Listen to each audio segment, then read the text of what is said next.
and welcome to the review of the XTZ Sub 17 series, and that's the 10-inch driver, so it's the 10.17. And if you're watching this, you probably watched my unboxing video, and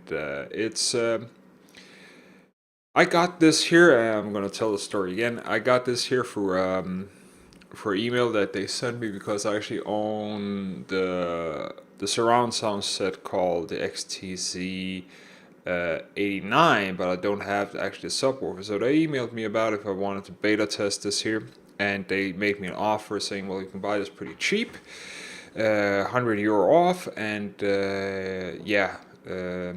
try testing out and giving your opinion about it. So that's pretty much what I'm doing so far. And I'm not a hi-fi geek in any ways. I'm pretty much a newbie at this, especially subwoofers. It's actually my first real surround sound setup that I'm actually owning, and I'm trying to set it up as best as I could. And I bought them used. I got a great deal on it, so I got this sub here finally, and my experience so far has been great. But let's get into the details about it. So, first thing off that I noticed when I started hooking it up after the unboxing video, I got the matte black one, is that it came with the gloves.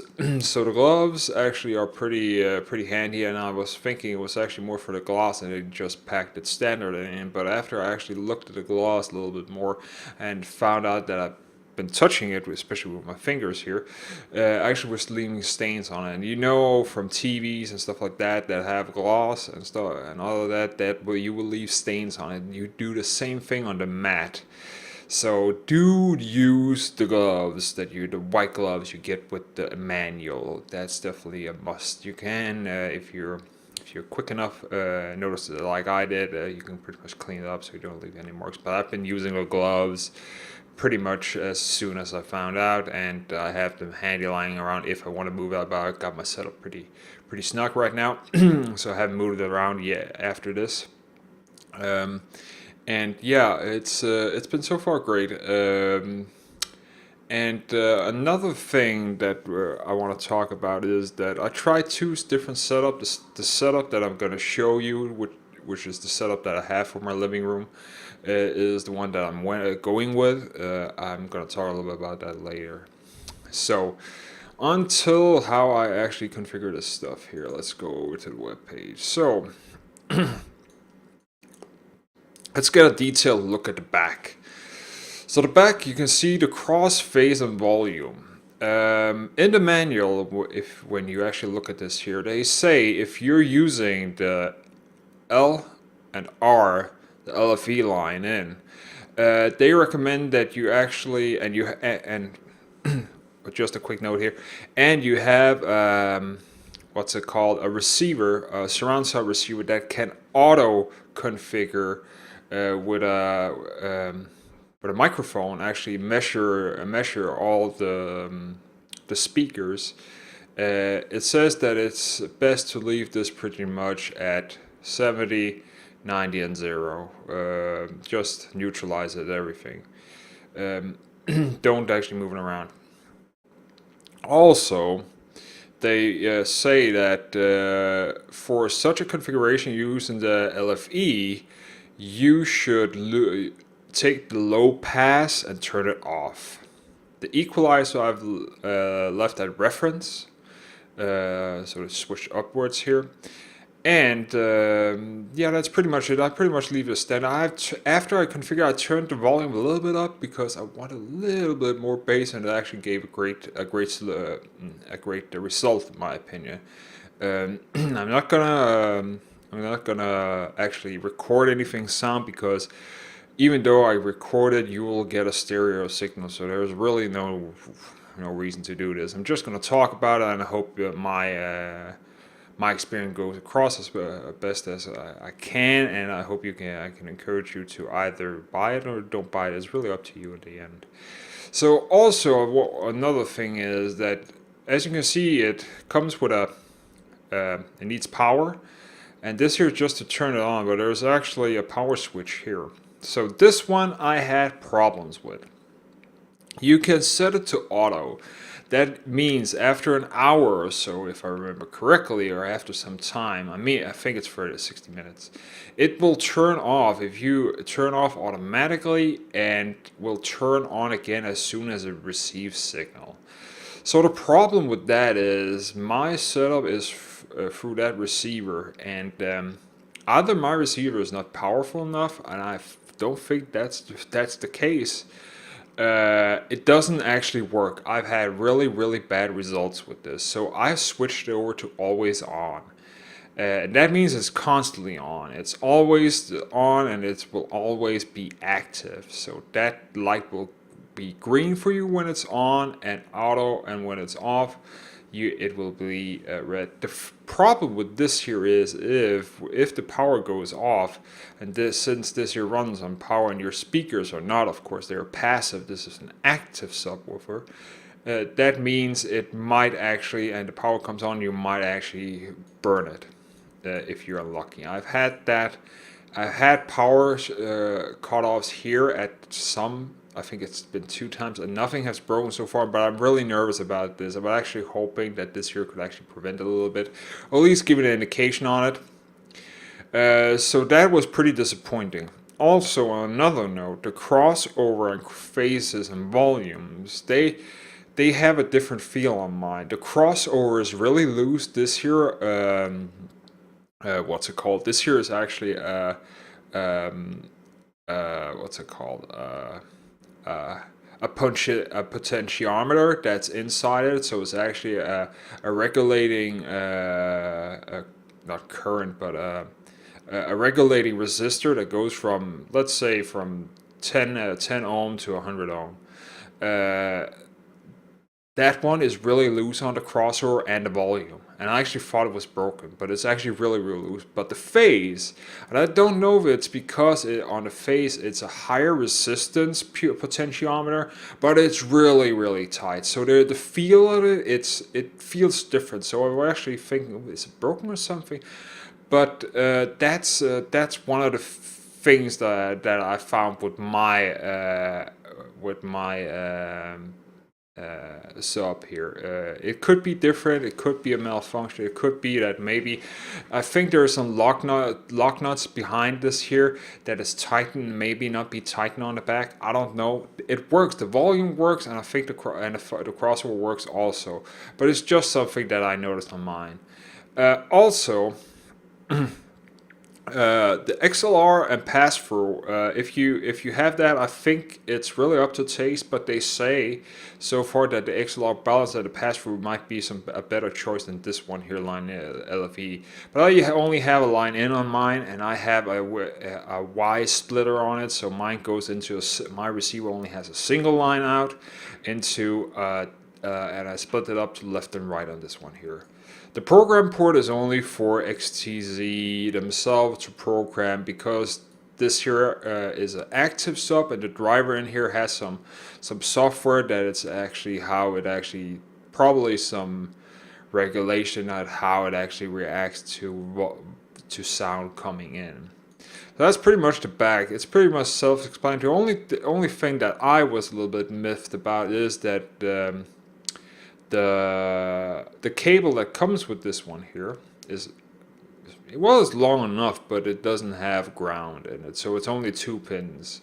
It is a European one. You can pretty much put it in. As you can see, it's 120 volts AC, goes up to 900 watts, 60 hertz, and you can pretty much put it in. So you should be pretty much good if you good any country, and you can pretty much, as you can see, this is a standard plug. You can pretty much just actually take a computer cable and switch it over with that. I'm actually thinking of doing that because I want ground on mine. Also, as you can see, there's a fuse here. So as I told you, I'm currently pretty worried about. I actually can't do auto, and there's really no what's it called? There's no guideline if auto or always on is best, and I haven't really read about it, but I think there was a fuse in here, so if it blows, I think the fuse will take the hit, and you can actually switch out the fuse. I don't know how you do that. I think you loosen the nuts here, and and put it out. But maybe XTZ, if that ever happens, they can help you with this, or actually guide you. So that's pretty much the back on it. So let's talk a little bit about, well, this here is the equalizer. We're not going to talk about that. I don't know shit about that. But actually, I'm going to talk about this here, the port tuning. So the port tuning is actually something that I actually didn't, I misread, and I'm going to mislead you on this on on the unboxing video. I'm sorry about that. I'm still currently the port tuning. They're actually talking about these two here. So when you get yours, or I got mine, there is of course some foam in here, and you can adjust how the sound through this here. So this here means that it's empty, and this one here means it's full. So depending on how you want your frequency to run, you can actually tune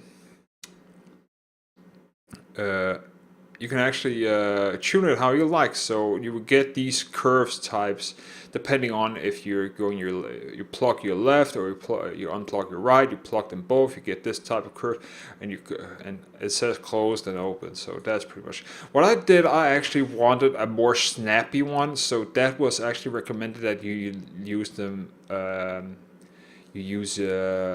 Unplug them both, so that's what I have. So I have both unplugged, so I'm going with this curve here. And it's pretty much goes in here, but as you can see, and this here is, I'm not an expert, but that's pretty much, and I was testing it out because before I actually had them both plugged in, I'm just not happy with the sound that I got from it, so I get a more snappier response through this here, through the bass. So that's just something that I did. Okay, so let's see. Also, did I forget something? No. Yes, you can see, yeah, the driver, he can get some real specs in here. But let's actually talk a little bit about my setup. As I told you, my setup is actually pretty limited, or not limited.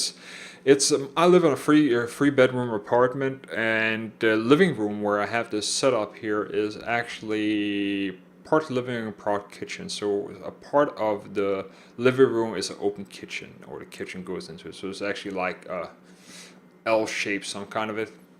Doesn't really matter. Don't go into detail. Anyway, so there's not a lot of furniture here. So there's a lot of room. There's a lot of it's white, and there's a lot of places you can bounce sound off. There's not so many furnitures that would block it, but just that's something you need to take in consideration. And how your setup is, and that's definitely something you need to take into consideration. Not just with this setup here, but with a setup of a surround sound system. If you're going 5.1 or you're going 7.1, I'm 5.1, and let's go actually look at the setup here. So the setup here is pretty much this here. So let's zoom in a little bit. As you can see, my room is, this here is one of the side of the walls, and this is the other one, and it's pretty much the same. It's pretty much explained over here. So this one here is around 5 meters, or 16.6 feet. Depending on if you are a metrics guy, and the other one is almost 6 meters, or around 19 feet. And you can see pretty much how I got my setup here. So I had the sub in the corner here.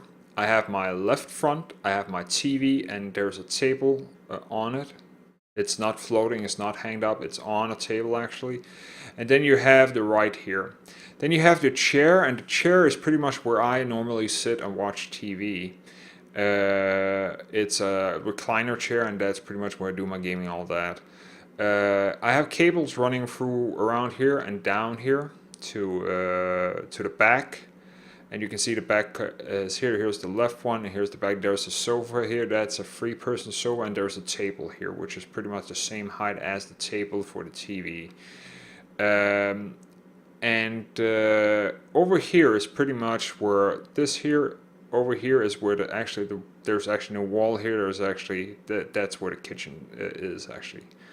And here we have actually a I haven't drawn this in. This is actually where my or my office where the door to my office is, and this here the door out to um, the bathroom and the entrance to my apartment. So, and there was some stuff over here, but I don't want to go into detail. So pretty much what I've done is I actually, right next to the chair, I actually have over here tried first just beside the chair having the subwoofer right here, because there was actually a small power plug here. And I was trying to actually see if that worked, because I was actually having more space from the TV to left and right front speakers. Oh, I forgot the center is actually just above the TV. It's not under, it's actually hanging on the wall on a small shelf that I built, which is just a little bit higher than the TV, so it's floating. And this here is a 50-inch TV, so it's 50 inches above above the table here, so that would probably be, let's see, 50 inches plus, let's see how high it is, 70 centimeters. Yeah, around that, 70 centimeters plus plus the 15 inches, and that's where you will actually have the center speaker being there. But anyways, then I actually forgot this one. But it doesn't matter. It's actually pretty much in the center, right in front of the chair, in the back, just above the TV. But anyways, what I did was going back to the subwoofer, is actually I had the subwoofer over here, and was trying to figure it out. I just couldn't get that sound that I wanted, and that might be because I was actually pushing the sub sound over here instead of in front of me, and actually this normal setup is actually this one here. So what I did is actually I pushed the front and left closer to the TV, making room for the sub over here, because it actually is pretty large.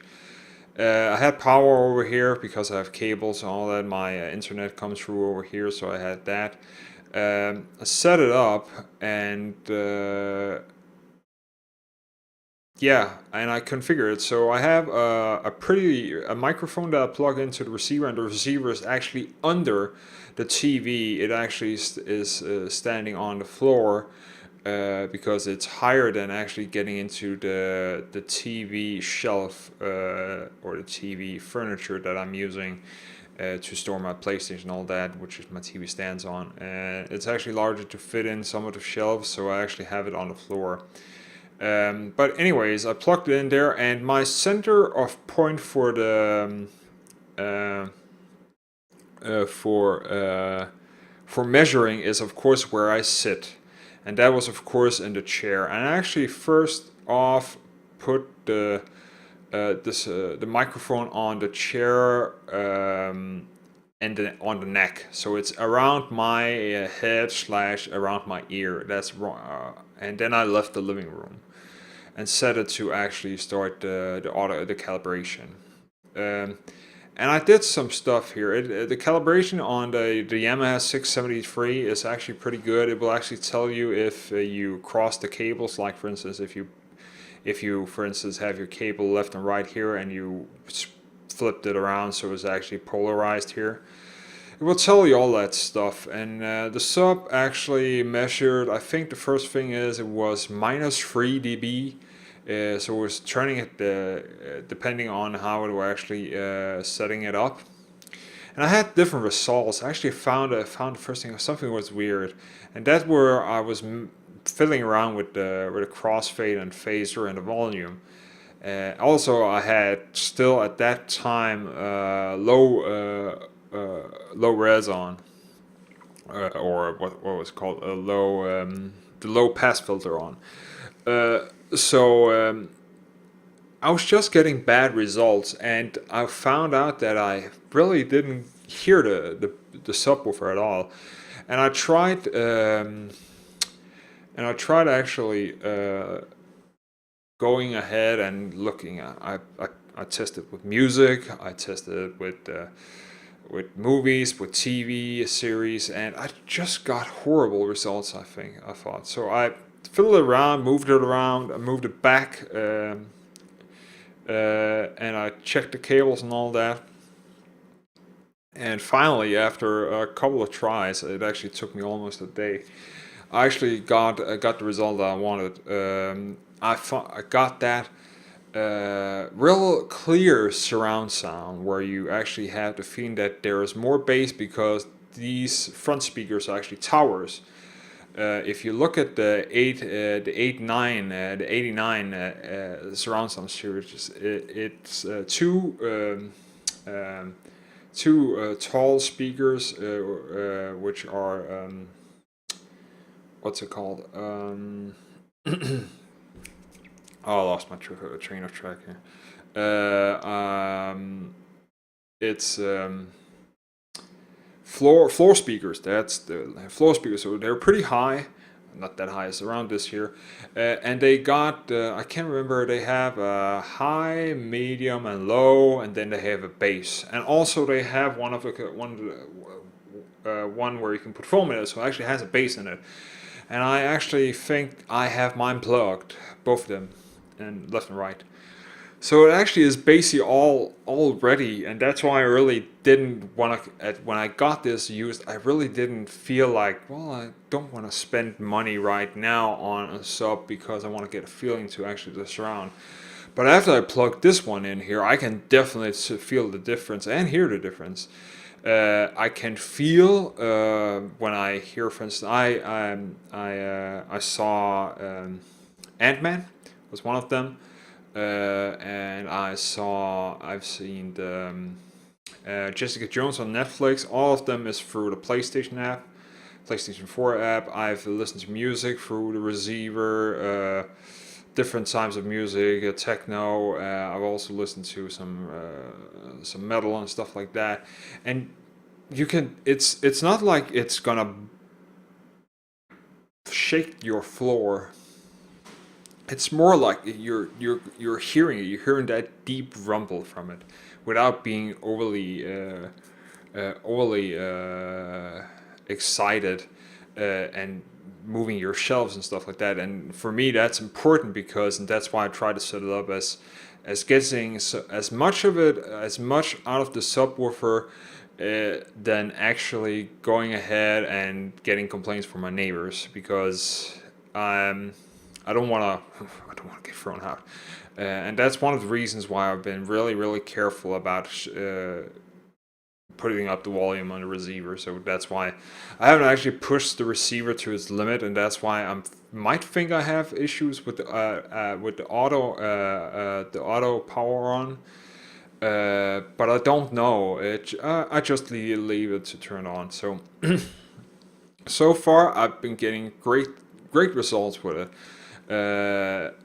Everything that I'm trying is pretty much here, and I have some settings on the receiver for instance, movies, music types. If it's you can set it, for instance, if it's a spectacular movie, an action-packed movie, if it's a drama, if it's a it has some specific settings how you use it. I also have a ProLogic setting, a ProLogic 2 channel, and a 7 channel. And I actually started messing with the 7 channel because that was the first one I got really good results with.